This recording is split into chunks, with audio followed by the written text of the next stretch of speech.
বরের হাত থেকে শুধুমাত্র হাত পেতে গিফট নিলেই হবে? তাকে তো ভালো মন্দ রান্না করেও মাঝে মাঝে খাওয়াতে হয়, আর যদি হয় দিনটা অ্যানিভার্সারি তাহলে তো কোনো কথাই নেই। আমাদের অ্যানিভার্সারির দিন আমার বরকে আমি ভালো করে মনের মতন করে রান্না করে খাওয়ালাম। বলে না ওই যে প্রতিটা পুরুষ মানুষের পেটের মধ্যে দিয়েই তারপরে মনটা পাওয়া যায়, আগে তাদের পেটটা আগে শান্তি করাতে হবে, তারপরে তাদের মন পাবে।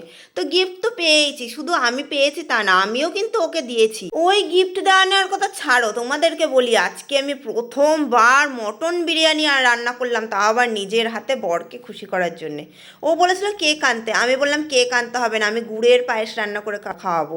এই বছর শীতেতে একদিনও গুড়ের পায়েস রান্না করা হয়নি, তাই জন্য ওর ভালো লাগে, তাই জন্য গুড়ের পায়েস রান্না করলাম আর নিজের হাতে মটন বিরিয়ানি রান্না করে ওকে দিলাম। আমার বর তো রাত্রিবেলা গরম গরম বিরিয়ানি পেয়ে বেজায় খুশি। আমার বরকে কিভাবে খুশি করতে হয় সেটা আমি খুব ভালো মতো জানি, এটা তো আমার বা হাতের খেল। তো শুধু আমার বর বলে না, যে কোনো পুরুষ মানুষই যদি তার মনের মতন কিছু পেতে চাও না, একদম ঝটপট করে মনের মতন রান্না করে ওদের একবার খাইয়ে দাও, দেখো একদম ঝট করে খুশি হয়ে যাবে আর ফট করে তোমার পাওনাও পেয়ে যাবে। তোমরা তোমাদের বরকে কিভাবে খুশি করো অবশ্যই কমেন্টে জানিও।